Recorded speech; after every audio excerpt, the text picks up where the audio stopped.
আমাদের বর্তমান নেতা ডক্টর ইউনূস উনি সব রাজনৈতিক নেতৃবৃন্দদেরকে ডেকেছেন একটা ইস্যুকে কেন্দ্র করে। তার মানে গোটা বাংলাদেশ এক হয়ে গিয়েছে। আমরা সবাই উদ্বেলিত হয়েছে, উচ্ছ্বসিত হয়েছে, ঠিক কিনা বলেন? রাজনৈতিক নেতাদেরকে ডেকেছেন উনি, আমরা এক হয়েছি।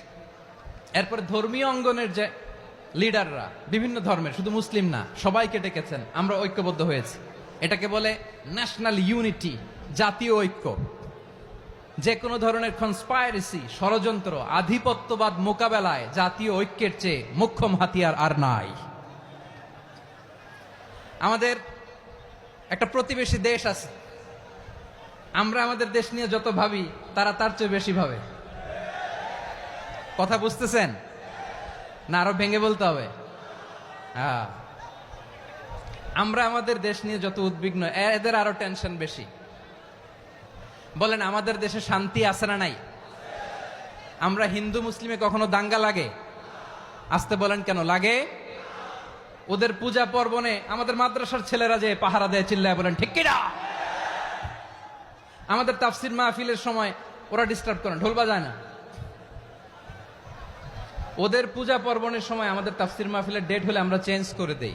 সুবহানাল্লাহ, কি সাম্প্রদায়িক সম্প্রীতির রোল মডেল। আর ওই বাংলাদেশের ব্যাপারে তারা অনেক disinformation ছড়াচ্ছিল।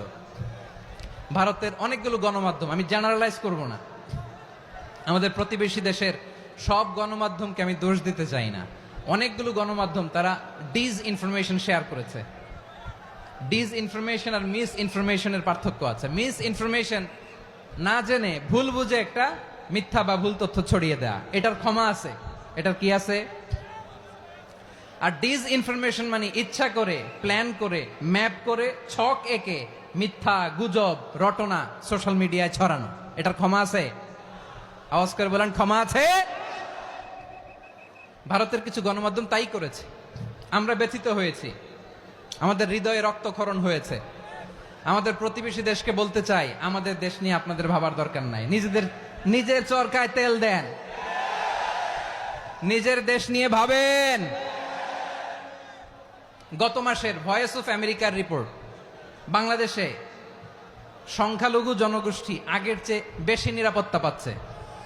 Report voice of America, Muslim report নাকি? মুসলিম জরিপ, ভয়েস অফ আমেরিকা। কথা বুঝে নাই বোধহয়। ভয়েস অফ আমেরিকা কি আমাদের রিপোর্ট? না, ভয়েস অফ আমেরিকার জরিপ, বাংলাদেশের সংখ্যালঘু জনগোষ্ঠী আগের চেয়ে ভালো নিরাপত্তা পাচ্ছে।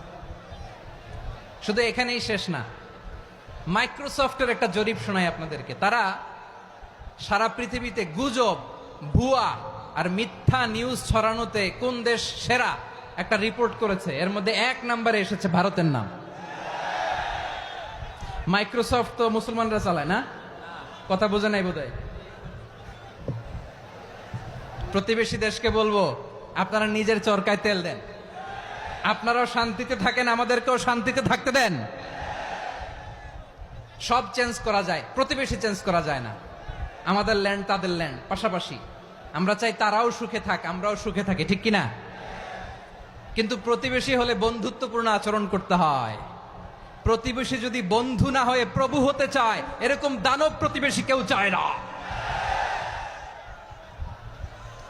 ভারত যদি বন্ধুত্ব উপহার দেয়, আমরাও বন্ধুত্ব দিব, কি বলেন?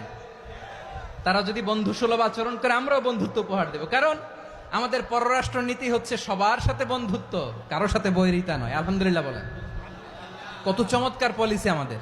আমরা নির্বিবাদী, আমরা বাংলাদেশিরা শান্তিকামী। We are proud of that. এজন্য আমরা গর্ববোধ করি।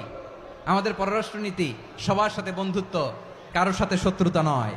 তাই প্রতিবেশী দেশকে বলবো, আমার ভাইয়েরা, আপনারাও আমাদের ভাই। বন্ধুত্ব দিলে বন্ধুত্ব পাবেন। বন্ধুত্ব ইজ ওয়েলকাম, দাদাগিরি নয়। বন্ধুত্ব ওয়েলকাম, দাদাগিরি নয়। Loud and clear. ভারত যদি বন্ধুত্ব দেখায়, বন্ধুত্ব পাবে। কিন্তু ভারত যদি বাংলাদেশে আধিপত্যবাদ বিস্তার করতে চায়, বাংলাদেশের 18 কোটি জনগণ সেটা রুখে দেবে। ভারত যদি গৌর গোবিন্দের ভূমিকায় নামতে চায়, দেশের 18 কোটি মুসলমান শাহজালালের ভূমিকায় নামবে।